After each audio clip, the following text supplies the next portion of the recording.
Where am I? Gazing at the endless expanse of stars, one can't help but wonder about the countless stories humanity has told under this very sky. Tonight we're diving into the captivating history of constellations.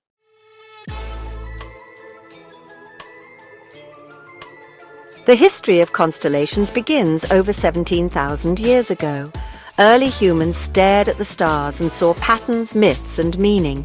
Ancient cave paintings in Lascaux, France, depict star charts, proving our fascination with the heavens is as old as time.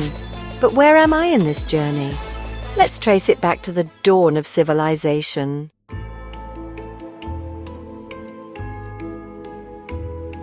Around 3000 BCE, the Sumerians of Mesopotamia were the first to map out constellations. They identified celestial figures like the Bull of Heaven, which we now call Taurus. These patterns weren't just stories, they were calendars, guiding planting and harvesting. Imagine looking up and knowing your survival depended on the stars.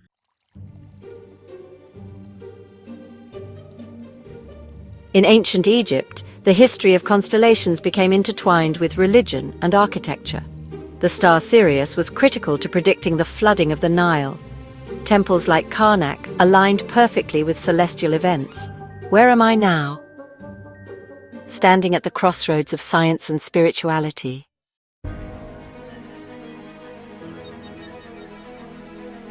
By the time of ancient Greece, constellations were woven into myth. Heroes, gods, and monsters filled the night sky.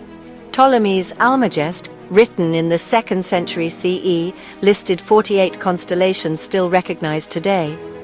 Orion the Hunter, Andromeda, and Pegasus. Their stories echo across centuries. Where am I as I tell you this, in a world where mythology became astronomy?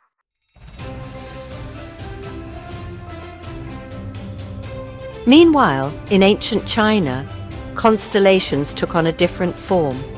The Chinese divided the sky into 4 celestial palaces and 28 mansions, mapping the heavens with incredible precision. They're also the origin of the Chinese Zodiac. The history of constellations, as seen through the lens of Chinese culture, reflects a unique blend of astrology and astronomy.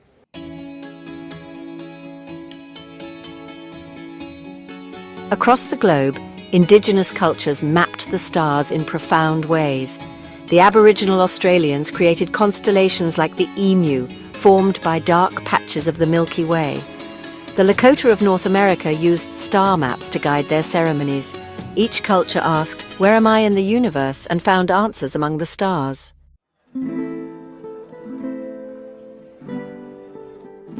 In the Islamic Golden Age, scholars preserved and expanded the history of constellations. Al-Sufi's Book of Fixed Stars refined Ptolemy's work and introduced new constellations. Arabic star names like Betelgeuse and Aldebaran still shine in our sky today.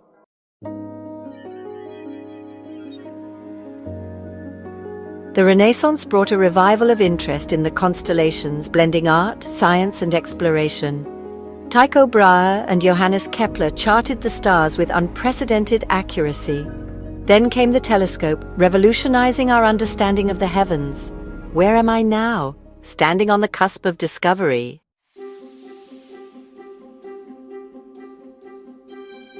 In 1922, the International Astronomical Union standardized the constellations we recognize today, 88 official constellations, dividing the celestial sphere.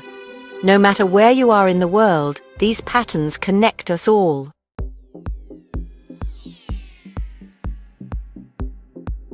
Today, constellations are more than myths, they're tools.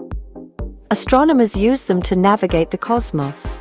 Astrologers read them to guide lives, and for the dreamers among us, constellations remain a source of inspiration. Where am I? Still staring at the stars, marveling at how the past and future converge above us.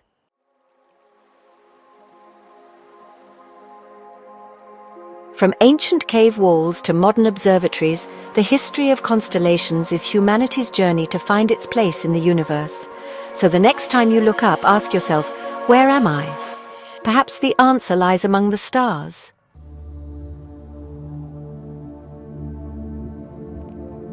Thank you for joining me on this journey through the history of constellations. Don't forget to like, comment, and subscribe.